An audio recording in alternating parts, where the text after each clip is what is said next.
Greetings from the University of Patras and the great icon picture of the Bridge of Rio.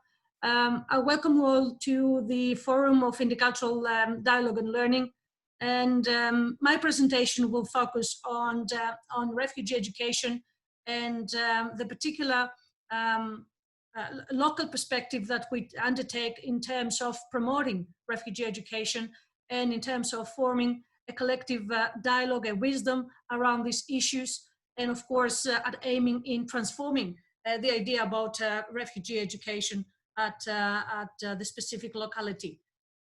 We are in the western side of Greece. Patras is located, and it's a getaway to Italy. And of course, it's a great route, escape route for many migrants and refugees for many years now. We're all aware that the refugee issue has been growing in terms of numbers. We already have many thousands of people crossing the Aegean Sea, and they try to reach into the Central Europe.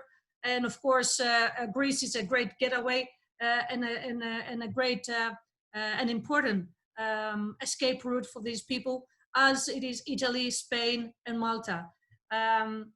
In Greece, during the last 5 years, we have experienced a dramatic increase of numbers. Refugee people are coming on our shores. And this year alone, we have almost 10,000 people arriving. The majority of them are men seeking a better future in Europe. But of course, a very critical mass is young children and adolescents that seek a better future in Europe as well. So we have these great numbers that we need to be responsive and attentive to. And of course, the first interest that we have is to provide all the humanitarian aid that it's required for these people. But the refugee issue, and especially the presence of young people, create a very important, a very sort of critical environment. And we need to be more responsive in terms of promoting different sort of services to these people. And of course, by allowing young people to have the pathways and the accessibility to resources and to education. That's the very important and critical issue that we face. It's beside the actual humanitarian and human rights sort of perspective. We need to attend other sort of critical rights and critical perspectives with regards to young, especially young people. However, refugee status remains very marginal. Even in Greece, refugee people have no political or civic rights. They are non-citizens, effectively. And of course, they're unable, in many cases, they are not able to work. And of course, that means that they have very limited access to resources. Their sense of belonging is very restricted to the very limits of specific refugee camps or other sort of places that they're living. Refugees have no possible ways to civic and political rights.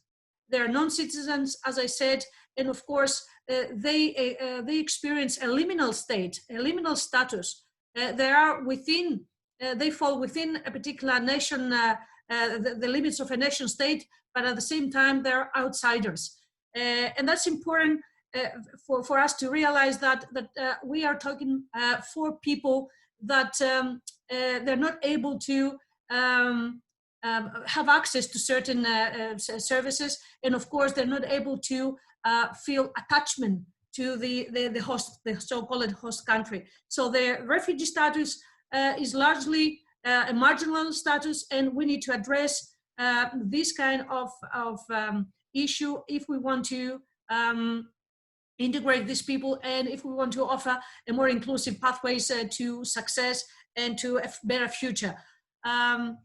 It is true that when we talk about refugees, there is a binary. We fall in a binary, in a dichotomy, which is we, on the one side, we address these people as being victims, traumatized, and as being people that have no control over their circumstances, of their life circumstances. or if people that the only thing that they know is compulsion and restrictions and ambiguity, and they experience exilic status, for example. So on the one hand, we confront refugees as being victims and traumatized, and on the other hand, we try to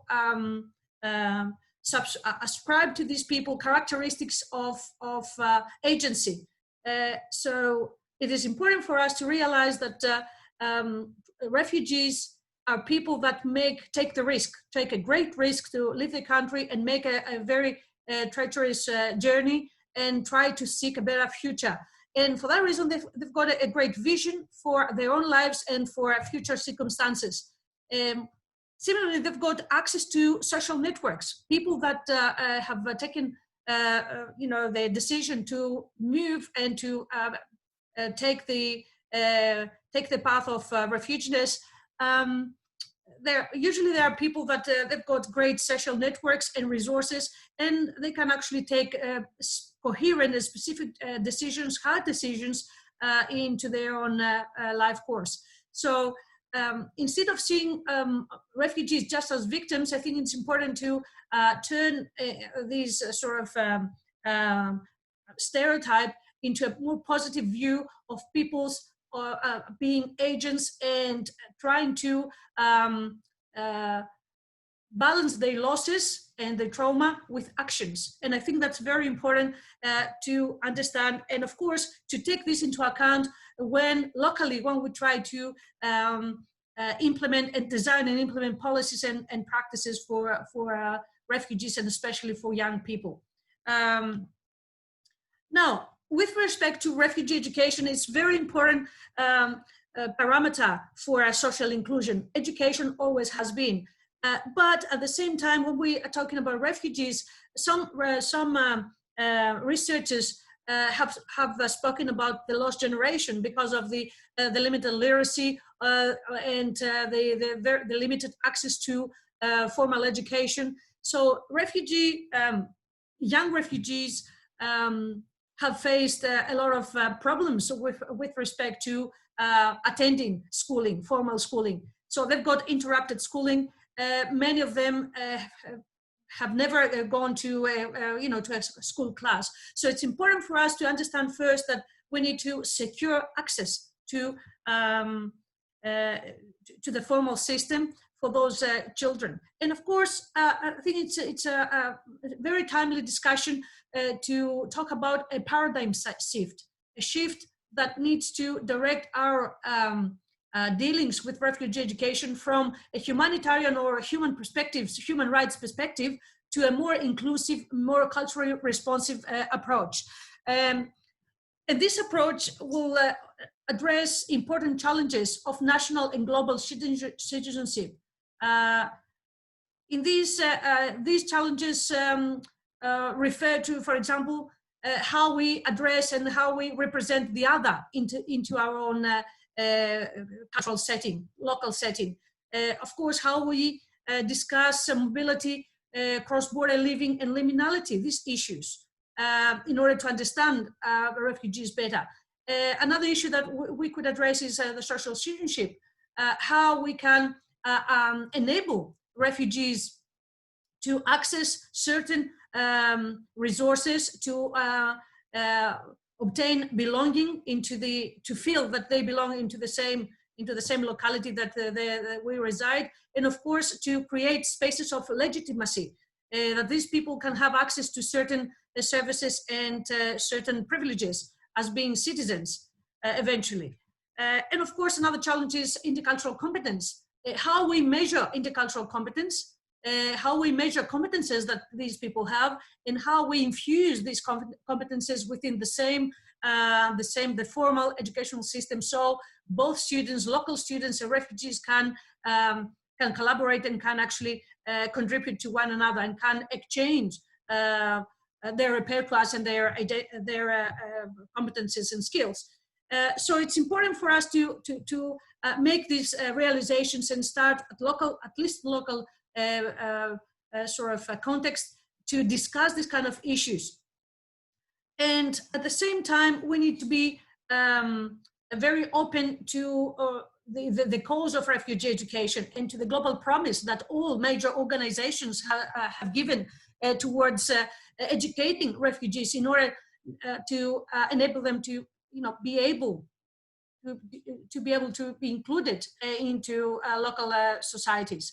So the global promise, of course, made by all these global organizations like the UN, the High Commission for Refugees, for example, is that education is a universal human right. It is a right that every human has to obtain. But in our case, in the refugee education case, this issue is a very multifaceted sort of problem, I should say, and exists in multiple registers. In other words, these normative aspirations with respect to refugee education, that all refugees need and should have a proper education and quality education, all these normative aspirations, I think, fall behind or collide with the mechanisms and institutions of enforcement, and how the different national, states, and local regional authorities come to terms with these normative aspiration, and how they implement the policies and with respect to refugee education. In other words, local responsiveness is very important in how refugee education is being materialized. Now, a very serious question is how we can facilitate refugee education at local level. And this is the core of my presentation today, because it is important for local stakeholders, and I mean community stakeholders, university stakeholders, professors, academia, practitioners. So all these people that one way or another, they're connected to the refugee education delivery. These people need to come together and create collective understanding of what refugee education is, what are the challenges, and what are the implications, and of course what are the future aims, the outcomes that we need to secure. And this is important, though, to understand that forming these educational sites of inclusion and transformation is important. It is important because different stakeholders operate in different settings. So all these settings need to be connected and need to talk to one another. In this direction, I think the diverse institutions that are accountable for refugee education is important at local level. And of course, it is important to start having these engagement with the local community as well. So institutions, formal or non-formal institutions that provide education provision, need to collaborate and need to talk to local communities, because stereotyping and exclusive practices are very much operating within the local context, the community context. And if you don't have the community with you, and if you cannot actually transform all this stereotyping within the community, it's going to be very hard for refugee children to be integrated into the social. So mediation processes are important as well, and of course dialogue, intercultural dialogue, and public forums and dissemination are important as well in order to promote this new idea about having refugee education, sustaining quality education for all children, and of course the idea of a collective understanding of what the problem is, or what the issue is. Now, local responsiveness calls for local adaptation as well. So localities and local authorities and local sort of stakeholders need to adapt the actual policies and practices they've got already in place, in order to accommodate the diversity that refugee education brings into the whole policy arena. So I think it's important to for local stakeholders to define the why of refugee education and how of refugee education and what of refugee education. The why refers to policies and to the scope of refugee education. So refugee education is about promoting, not only promoting the national idea, but enhancing global identities and harnessing all this diversity that students can bring into the school. And of course, another policy orientation could be the equitable education for all. So access and securing pathways to formal education for all students and of course refugees.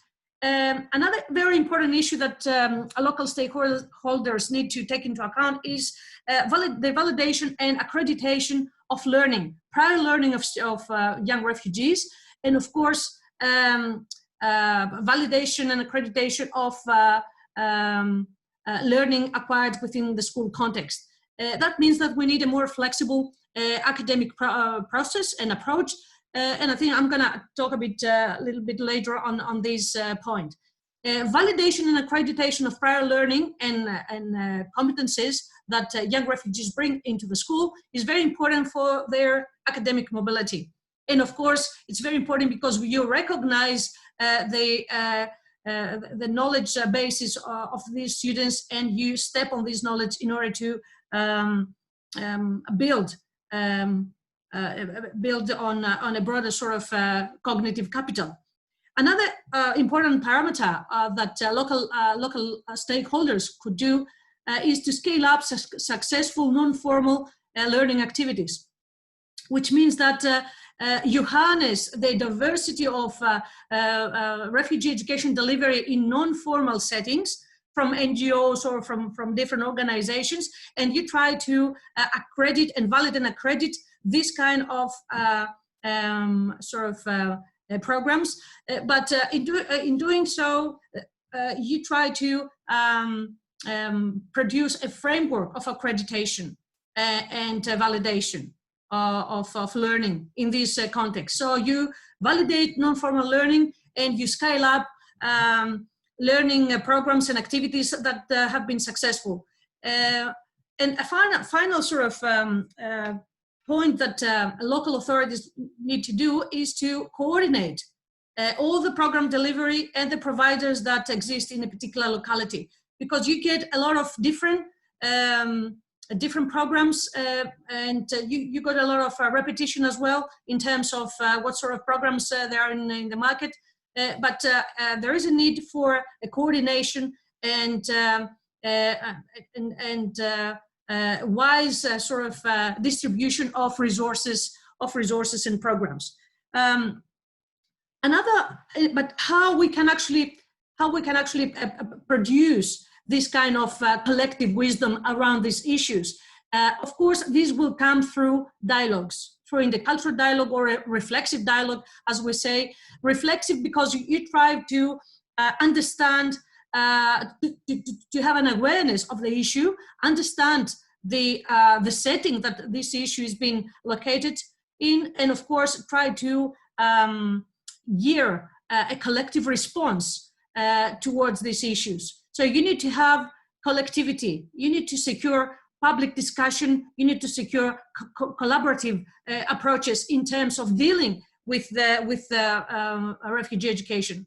So an important issue in order to understand and to acquire this kind of awareness is to discuss thorny issues, very difficult issues that the society is negative or is very ambiguous to. So, for example, issues such as refugees, victimhood versus agency, as we said before, human mobility, educational trajectories and narratives, how people narrate their own stories, and of course, otherness and stereotyping. Another important issue is how to discuss all these issues within the school context, and inclusive pedagogy and teachers' professional responsiveness and training are important issues for local authorities as well, for at local level. So I think through the dialogue is an important pathway that we can actually secure this kind of consensus on these issues. Now, the dialogue and the local authorities and the local community need to be informed by theory and research. So we need to, indeed, we need to maximize the interplay between theory and practice. And this is critical for us as universities. We are located in a very critical area, as I said before, in Patras. Our university is a very large university, and we try to be very responsive to local sensitivities and local issues. How we do that? We do this, as I said, through dialogues, and I'm gonna talk a little bit about this later on, and of course through our research. And I think it's very important to have another shift in our methodological sort of approaches, another methodological turn, as we said.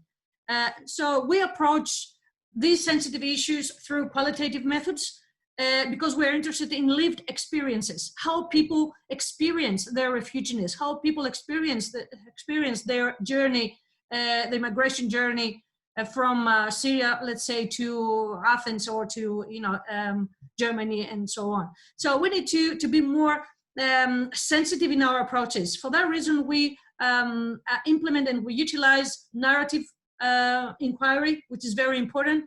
And when we say narrative inquiry, we're very much interested for the so-called displaced narratives or self-narratives, the public narratives, the kind of public word, the public discourse that refugee people could develop, and we need to enhance this. We need to hear more refugees to talk about their own circumstances instead of us doing this work.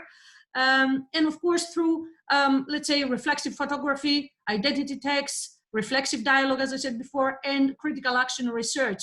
So it's important for us to shift our methodological sort of approaches from pure, let's say, quantitative to qualitative approaches that can give us the data, the rich data, the thick data that we need to design our policies. Now, another important parameter in refugee discussion from local perspective is how much we can change the pedagogical paradigm, the pedagogical practice, and of course the way we train teachers. Instead of humanitarian or human rights approach, as I said before, it's important for us to go into a more culturally sensitive approach, which means that we need to integrate our students' diverse life worlds. We need to bring into the school life, into the school curriculum, all the prior learning that people have, all the prior experiences people or students can actually have or carry with them. So it's important to utilize new cultural context, new cultural paradigms within our classes. Can we do that? That's a very important issue, because if you have a very subscribed curriculum, it's very difficult to allow for any variation. But I think we need to start doing these discussions, at least with extracurricular activities or with other sort of collaborative projects, in order to allow for this information to come into our schools. This information will enrich the knowledge base of our students as well, of the local students as well. So it's important to start discussing these very delicate and sensitive issues, because it's very hard for a nationalist curriculum to change. We know that, but I think we need to start making this slow progress towards enabling more diversity in our schools without fear, without the stereotype that we're going to lose our cultural identity. So integrating diverse students' life worlds into the school curriculum is very important. And I'm gonna show you some activities that we do in order to succeed this kind of activity. Another issue is the teaching practices. Teaching practices need to be more reciprocal. Need to respect diversity, and of course need to reflect on deep understanding of differences. No need for us to afraid of differences, but we need to engage with them as teachers, and of course as school life. Another important parameter of this culturally responsive pedagogy or approach is the actual learning outcomes and targets that we need to have as school principals or as schools in general, or as a society. The important aim is to have a very high aspirations for all students, not only the locals, but for all students. And when you have this orientation, then you are more flexible in trying to accommodate difference and in trying to allow students from different backgrounds to become more effective learners. And that's very important. And this, of course, can be occurred through collaborative and peer learning, situated learning, authentic and real world learning, and of course through dialogue, empathy, and reflection. These are very important techniques that we need to infuse into our school system in order to produce some kind of transformation of old stereotypes and ideas. And of course, the use of new learning, e-learning and environments in creating new social learning. Learning is social, very much social. It's not an individualistic sort of condition. We learn together with other people. And it's very important to build on this kind of idea. And of course, we have new technologies to enable us to, promote more and more collaboration and change. Finally, differentiated curriculum design. Because it's important to integrate students' life worlds in prior learning, it is important for our curriculum to be open and flexible. In Patras, we're very much focused on this, and we try to develop lesson plans for the kindergartens or the school-age students. But it's important to have people, professionals, teachers that can support this idea. And I think our teachers are very much attached to the one book or to the prescribed curriculum, and many of them are unwilling to take this path. I think this is something that local authorities need to put as a priority into their policy sort of development and practical applications. So it's very important for localities to develop their own agenda in terms of how to educate students and of course refugee students. So the ultimate sort of outcome of all this activity could be the formation of new social learning, of a new intercultural capital to enable people to build local networks, local and national and global networks, to enable people to collaborate with one another, to engage with differentiated learning experiences, to produce authentic learning products, to form a collaborative intelligence and common action on issues. So in order for you to do so, it's important to capitalize on the notion of interculturality, that your locality is a diverse locality and you harness all these differences in order to produce a very productive, to develop a productive model of your specific locality. So I think it is important to start discussing all these issues and of course to have all these different directions as academics, and of course in our effort to connect theory with practice and with the community. So in our university in Patras, we have we have worked along these lines, and so far we have produced a lot of projects, collaborative projects, which connect our students to the local sort of community. And of course, these projects provide interconnections and a space for a greater sort of interaction between the members of the local community, the schools, children, refugees, and professionals. Our projects so far refer to, let's say, cartoon exhibitions that we do for an inclusive Europe.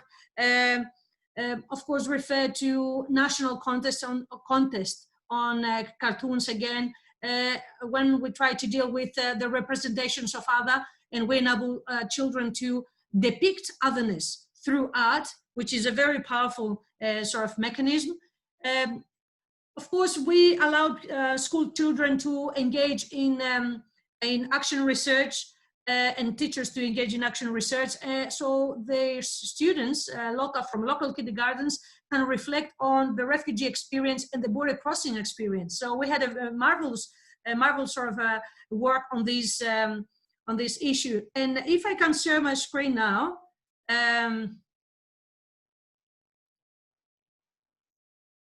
let me show you these kind of activities. So, for example, these projects, you can see here some of the cartoons, the outcomes of the artwork of students, and of course,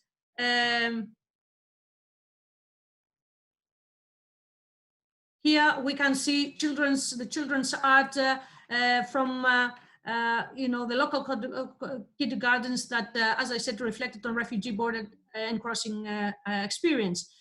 Children in these action research project produce all this artwork, and then they had they were given the opportunity to exhibit the artwork. So within a particular sort of place, a very famous spot in Patras, children become the artists that could explain and reflect on their own artworks. And of course, they could discuss all these artworks with local community. And that was very powerful to see all these students to be able to rationalize and be able to reflect on the ideas and on the notions of otherness and border crossing and liminality.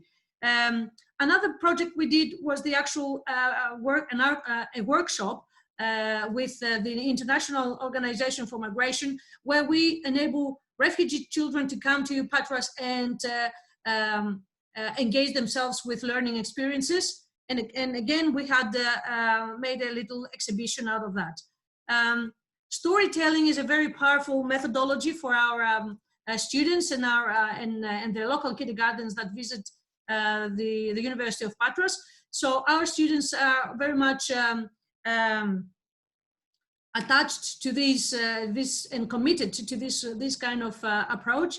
So storytelling is interesting. And between 2016 and 19, we had the opportunity to talk to many students from local kindergartens and to enable them to imagine how it would be to become a refugee and how it would be to undertake a huge journey that could be multifaceted, could be very difficult, could be very dangerous.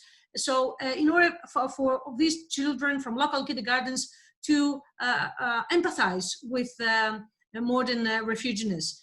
Another sort of, again, some pictures here from young refugees coming to the university and undertaking some learning sort of projects. Another important initiative that we take in order to become more responsive and to give this a local sort of color in our responsiveness to refugee education is the hosting of the Forum on Intercultural Dialogue and Learning. We've been privileged for the past 6 years to discuss with very important stakeholders, practitioners, academics, the ideas around refugee education and intercultural education. And I think that give us a lot of incentive to continue this work. This year, the forum is being hosted in Reggio Emilia, which is very important because we try to engage more and more people with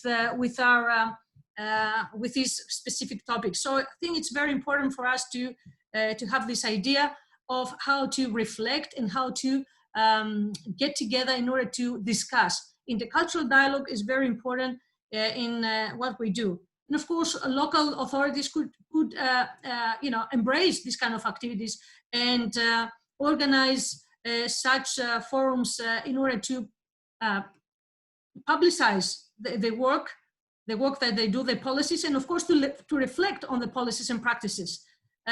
So it's very important. And of course, in order to do so, we have a very extensive network with academics here and in Europe, in America, in Australia, and we try to be as much as interested in what other people is doing in order to acquire better understanding, and of course to have better network in order to promote the work that we do. Finally, and I think we need to conclude here because we took some time. I think it's become obvious that in order for us not to experience the so-called the lost generation, not to produce many generations or another generation of people that have very low literacy skills or any other kind of skills, I think it's important to understand the value of refugee education. And this education is a means of child protection, of course, well-being, children's well-being, and learning. It promotes the refugee resettlement. It opens pathways to social citizenship and to a more into a better status for these people. And of course, it harnesses and it enhances socialization. It harnesses identity development, which is very important. And it is a very important pillar for social security and cohesion. So it's important for us to understand the value of refugee education. It's not something that something that we can afford not to do. We have to do it, and we have to integrate people, but we need to be reciprocal. We have to be open and respectful to what these people can bring into our societies as well. Finally, I think it's an important matter or challenge, and it's a global challenge that we need to discuss and we need to make a decision upon. If we want an introverted, aggressive ethnocentric system, then we know that sooner or later we're gonna end up having conflict and radicalization. Do we need to return to our roots and traditions? Do we favor the closure of the borders? Do we pursue national purity? If these are the ideas that we have as local or national communities and states, I think the only thing that we can actually expect in the future is to have more conflict and radicalization. Look at what's happening in the States right now. Racial racism is still on the agenda after 50 years or 60 years, of discussion and activity around the issue. I think it's important for us to realize that having a sustainable and inclusive communities is not a threat. It is an open community, so if we want to create an open and inclusive community and society, we will be requested or required to reflect on globalization, on globality, on global civility. We will be required to seek, understand, and embrace cultural diversity. We will be required to not to assimilate the difference, not to dominate it, but to engage with the difference. And I think these societies have a future, a real and productive future, because they engage all the members and all the resources that these members bring into the social fabric. So I think it's important to realize this kind of challenge, whether we're gonna focus on ethnocentric and populistic nation state building, or whether we're gonna have a more inclusive and open approach towards difference. And I think local responsiveness in these ideas, in this challenge, can make the difference, because localities can be more responsive to human experience and human talents. And I would like to conclude with that, and thank you for your attention. Thank you.